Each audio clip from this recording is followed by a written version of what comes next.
चैत नवरात्रि क्यों मनाई जाती है, असली रहस्य जानकर चौंक जाएंगे आप। जय माता दी प्यारे भक्तों, चारों ओर माँ की चुनरी लहरा रही है। कलश की स्थापना हो चुकी है और हर हिंदू घर में आदि शक्ति का पावन आगमन हो चुका है। पूरा वातावरण भक्ति के रंग में रंगा है। लेकिन क्या आपने कभी ठहर कर सोचा है कि हम चैत नवरात्रि आखिर क्यों मनाते हैं? क्यों हिंदू नव वर्ष की पहली किरण के साथ माँ के 9 रूपों की पूजा की जाती है? इसके पीछे छिपी वो कहानी क्या है, जिसे जानकर आपके रोंगटे खड़े हो जाएंगे। आवाज़ धीमी करो, आंखें बंद करो और थोड़ी देर के लिए इस दुनिया से दूर चली जाओ, क्योंकि जो कहानी मैं आज तुम्हें सुनाने वाली हूँ वो सिर्फ एक धार्मिक त्योहार की कहानी नहीं है। यह कहानी है उस समय की जब पृथ्वी पर अंधकार था, जब देवता भी घुटनों पर थे, जब भयभीत सभी देवता, जब ब्रह्मांड अंधकार की चपेट में था और जब एक वरदान ने पूरी सृष्टि को संकट में डाल दिया था, जब एक स्त्री की शक्ति ने ब्रह्मांड को बचाया। यह कहानी है माँ दुर्गा की।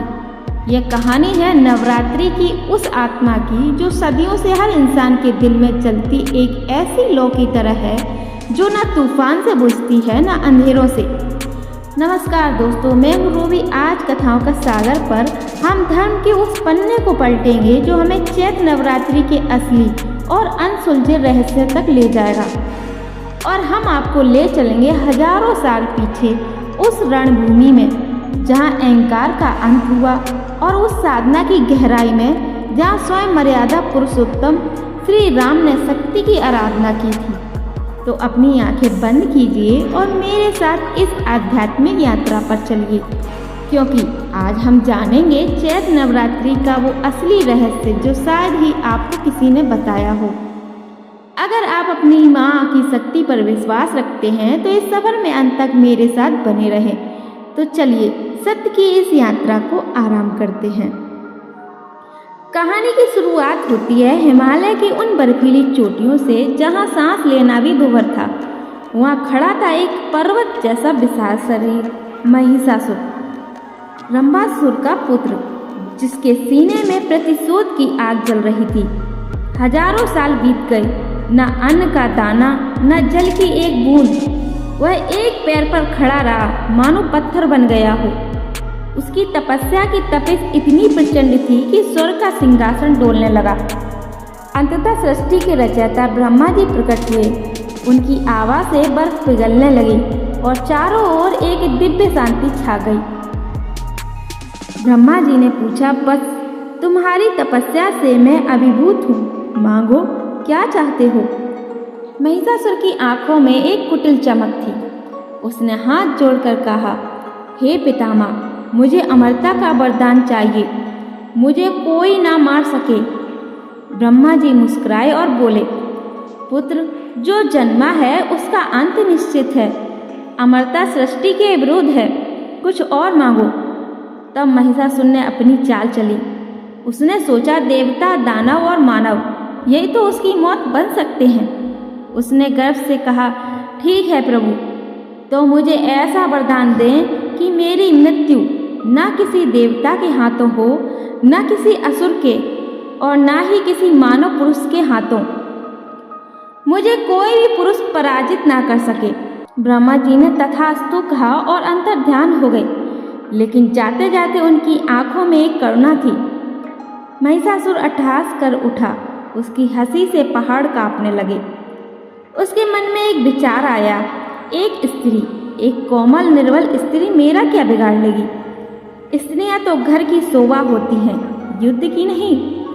उसने सोचा कि उसने काल को हरा दिया है। यही वह क्षण था जब उसका अहंकार उसके विनाश का बीज बन गया। वह भूल गया कि जिसे वह कोमलता समझ रहा था वह ब्रह्मांड की सबसे बड़ी शक्ति का आधार है। वरदान के नशे में चूर महिषासुर ने अपनी असुर सेना के साथ काल का तांडव मचा दिया। पृथ्वी लोक को रोंदने के बाद उसने स्वर्ग के द्वारों पर दस्तक दी। इंद्र का वज्र बेअसर हो गया, वरुण का पाश टूट गया। देवता पराजित होकर दर दर भटकने लगे। स्वर्ग की अमरावती नगरी, जहाँ कभी दिव्य संगीत गूंजता था, अब वहाँ असुरों का नग्न नृत्य और अट्टहास था। न्याय रो रहा था, धर्म का सूर्य अस्त हो चुका था और पूरे ब्रह्मांड पर अधर्म का गाढ़ा अंधकार छा गया था। लेकिन जब अन्याय अपनी चरम पर पहुंचता है तो प्रकृति खुद एक ऐसा संतुलन बनाती है जिसकी कल्पना किसी अहंकारी ने न की। स्वर्ग से निष्कासित, अपमानित और घायल देवता हिमालय की कंदराओं में भटक रहे थे। उनके मुकुट धूल में मिले थे और आंखों में हार की गिलानी थी। इंद्र, वरुण, वायु और अग्नि सभी एक साथ पहुंचे त्रिदेवों की शरण में। भगवान विष्णु की आंखें शांत थीं, जैसे वो सब जानते हों। महादेव का तीसरा नेत्र तनाव में था। देवताओं ने अपनी व्यथा सुनाई। हे प्रभु, महिषासुर ने सृष्टि का संतुलन बिगाड़ दिया है। उसका वरदान हमारी मृत्यु बन गया है। हम पुरुष हैं और पुरुष उसे मार नहीं सकता। क्या अधर्म ही अब शाश्वत सत्य बन जाएगा? तभी वह हुआ जो न कभी देखा गया था न कभी सुना गया। भगवान विष्णु के मुख से एक अपार तेज निकला। उसी क्षण महादेव के हृदय से एक दिव्य ज्योति प्रकट हुई। ब्रह्मा जी के ब्रह्म तत्व से एक सुनहरी आभा निकली और देखते ही देखते इंद्र और समस्त देवताओं के शरीर से भी प्रकाश की किरणें फूटने लगी। वह सारा प्रकाश, वह सारा क्रोध और वह सारा संकल्प आकाश के मध्य में एक जगह मिल गया। एक ऐसा महापुंज बना जिसकी चमक से करोड़ों सूर्यों की रोशनी भी फीकी पड़ जाए। पूरा ब्रह्मांड उस प्रकाश से जगमगा उठा। अंधकार को चीरती हुए दिव्य ज्योति धीरे धीरे एक रूप लेने लगी, माँ दुर्गा का दिव्य स्वरूप। उस प्रकाश के सागर से प्रकट हुई माँ दुर्गा। दिव्य आभा, स्वर्ण जैसी काया और 18 भुजाएं। उनके 3 नेत्रों में एक साथ ममता और श्रृंगार का तेज था। उनका चेहरा उस पूर्णिमा के चांद जैसा था जो युद्ध से पहले की गंभीर शांति को दर्शाता है। देवताओं ने जब उन्हें देखा तो उनकी आंखें भर आईं। यह कोई साधारण नारी नहीं थी, यह ब्रह्मांड की आदि शक्ति थी जिसने महिषासुर के अंत के लिए शरीर धारण किया था। अब बारी थी रणचंडी को सजाने की। महादेव ने अपने त्रिशूल से एक अंश निकालकर उन्हें भेंट किया। विष्णु जी ने अपना सुदर्शन चक्र सौंपा, इंद्र ने अपना वज्र दिया और वरुण ने अपना शंख, काल ने तलवार दी और पर्वतराज हिमालय ने उन्हें अपनी सवारी के लिए एक महाबली सिंह दिया। जब माँ दुर्गा उस सिंह पर सवार होकर खड़ी हुई और उन्होंने एक अट्टहास किया तो पाताल लोक कांप उठा। स्वर्ग की दीवारें हिलने लगीं और महिषासुर के महल के शीशे चकनाचूर हो गए। यह संकेत था कि अब अन्याय के दिन गिनती के रह गए हैं। जब माँ दुर्गा ने युद्ध का शंखनाद किया तो उसकी गूंज से ब्रह्मांड के 7 लोक कांप उठे। महिषासुर अपने सिंहासन पर अट्टहास कर रहा था। उसे लगा कि एक नारी उसका क्या बिगाड़ लेगी। उसने अपनी विशाल सेना भेजी। लाखों दानव, पहाड़ जैसे ऊंचे और समुद्र जैसे गहरे और क्रूर। लेकिन जैसे ही माँ का सिंह गर्जना करता हुआ रणभूमि में उतरा, असुरों के कलेजे फट गए।